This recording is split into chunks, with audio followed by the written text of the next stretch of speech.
Hello there, I'm the student and this is another video on my channel, and today it will be a very short video because I would just want to show you the infinite power of treasure fleets and the infinite money that you can get with that mechanic. And yes, it is completely a game mechanic. Nothing of that is unintended. All of that is implemented into the game to work with for the player.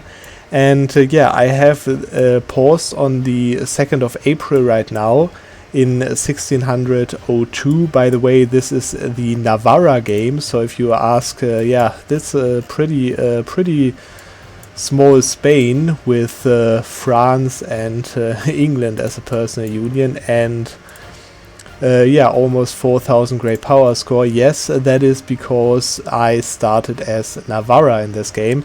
But anyways, I just want to show you the treasure fleets, and I've talked about that in another video already, but now I just want to talk about that a little bit more general.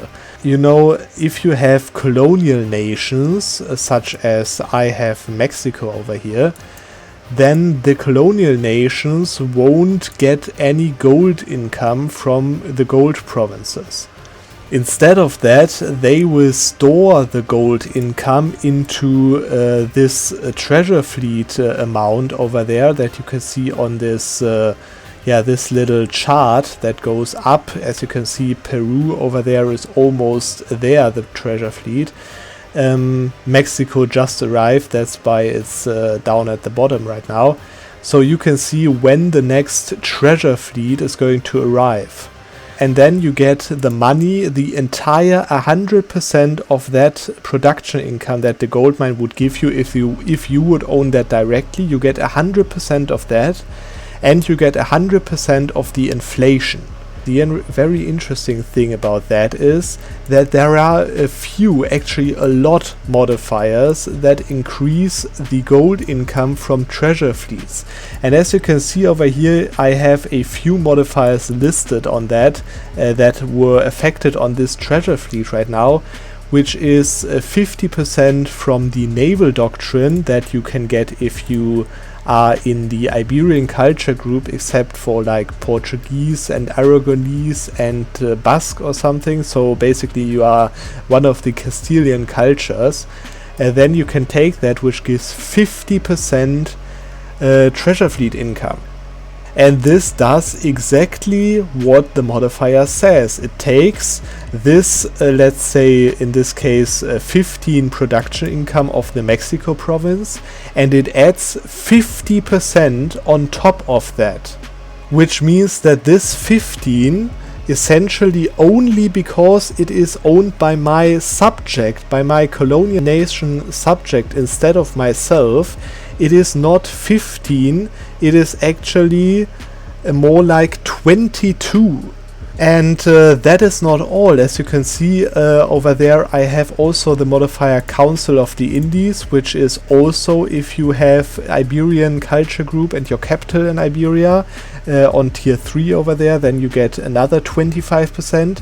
And now comes the most broken part ever.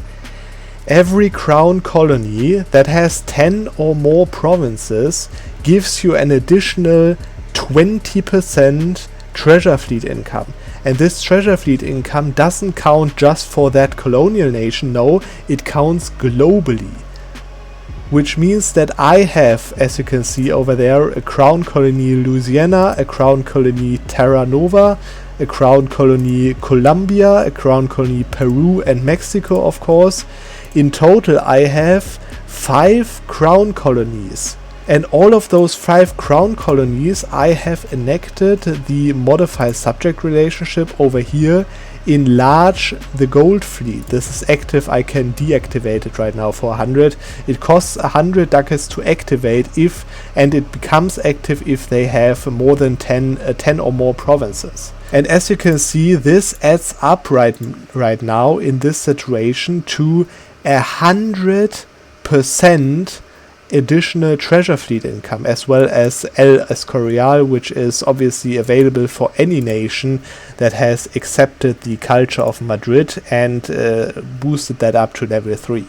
Which means that I end up right now with a insane treasure fleet income of 195% more. So basically the gold income times 3, right? Because there is a base 100%, of course. And as you can see, I have only 5 colonial nations. You could negate that modifier of 50% treasure fleet from the naval doctrine if you want to have another naval doctrine by just getting 3 more colonial nations, such as Brazil, La Plata, California or something, right? You can just add those provinces up. And even if you have only 2 or 3 of those modifiers, it is insane what this modifier does. Now you see, you can obviously improve the modifiers, the provinces by themselves. As you can see, this one has right now 4.6, which is also affected by the local goods produced modifier over there, which results, as I said, in a base gold production of 15.4. But obviously I'm now multiplying that times 3 because of all those modifiers, which means that I'm basically getting 45 production of gold from this one province. And now comes the best thing overall. The best thing is you obviously get inflation for the gold provinces as usual for compared to your other sources of income, right? But this inflation modifier is not affected by those modifiers that you can see below that, which means that you get the base inflation for the 15 ducats over there, but you get the money of 45 ducats over here. And yeah, a little tip over there is that this province over here, Zacatecas, or whatever it's pronounced, has a monument that gives local goods produced plus 3, which means that the local goods produced is right now 11 with all of those modifiers and gives 36 base production. Okay, so I get from that times 3, so 105 ducats of income from this one province. Same goes for one province over there in Peru over there, which gives the same modifier. The special ability that Spain has on top of that is this mission over here that you basically get if you complete the colonial path over basically owning all of that. And this mission gives you gives every subject that owns a gold province 33% goods produced modifier, which means that the 33% comes on top of the base goods produced that it has. So this 3, for example, over here is indeed actually 4. And this results in such an insane treasure fleet income. As you can see, I've got 1,600 ducats for 0.06% inflation, which is close to nothing. And I get this Mexican treasure fleet every 3 months. Every 3 months I get 1,600 ducats from the Mexican treasure fleet.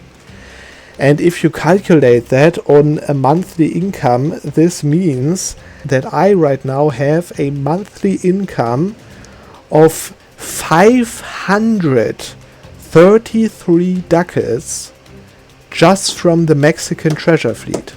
And you can see that my base income is, let's say, 400, but this means that this treasure fleet of this, like, what is it, like 12 provinces over here in Mexico, it gives me more than double the amount of total income that I would normally have on top of this income, of course.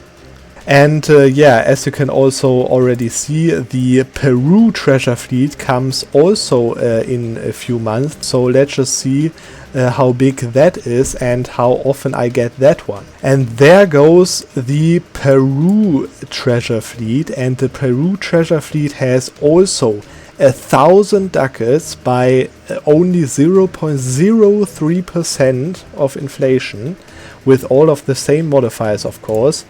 And this Peru treasure fleet, I'm getting that one every 6 months, which means that this treasure fleet equals a monthly income of another 166 ducats.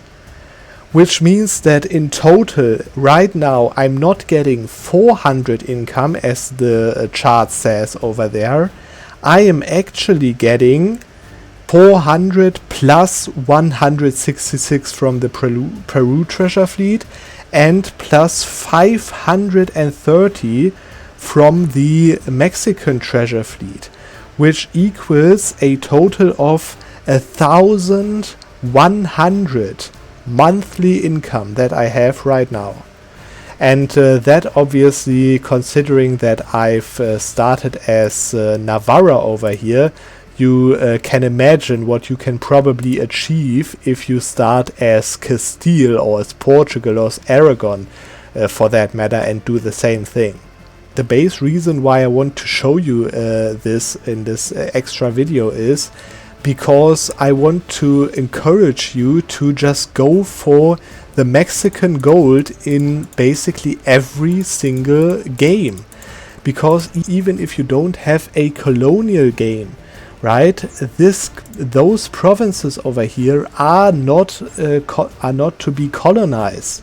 Those provinces can be conquered, which means that you just need to get the colonial range, you know, just take like Cap Verde or something from Portugal in a war, and then in the next war take one province in the Caribas, and then in the next war take like Nosibí, some of the Mexican native guys, and then just conquer those gold provinces.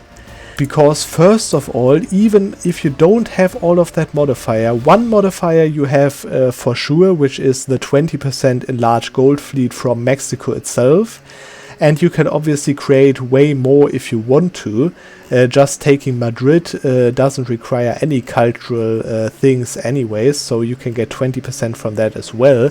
But even if you get only 20%, not only does that mean that you have like 10 gold provinces, you know, I mean 10 gold provinces, this is actually insane. If you have a look on Europe, then you notice that there are literally only 6 gold provinces on the entire European continent. And if you just conquer those natives, which is no effort at all, because they are so weak, then you have immediately 10 gold provinces. And not only that, but you also get at least 20% more income from that gold province, from every gold province, that you can obviously also develop, plus this monument over here, which is really insane. Without gaining additional inflation, which means that every gold province that is owned by a colonial nation is way more effective than a gold province that you own directly. And that obviously gives you also the opportunity to, as I did also, just get a 10 province small Louisiana or a 10 province small colonial nation in the East Coast or something, to get 20% of gold treasure fleet income modifier on top with every colonial nation that you do that with. Which is like not a problem at all, because if you go for Peru, for example, where also you can get gold, the natives there are also extremely easy to defeat, and it is another easy 20% treasure fleet income on top. So I hope that was helpful. I hope you consider going for Mexico in your games more often, even if you don't go for a classical colonial run, because this is just so much more worth it. and we are going to see in the next video.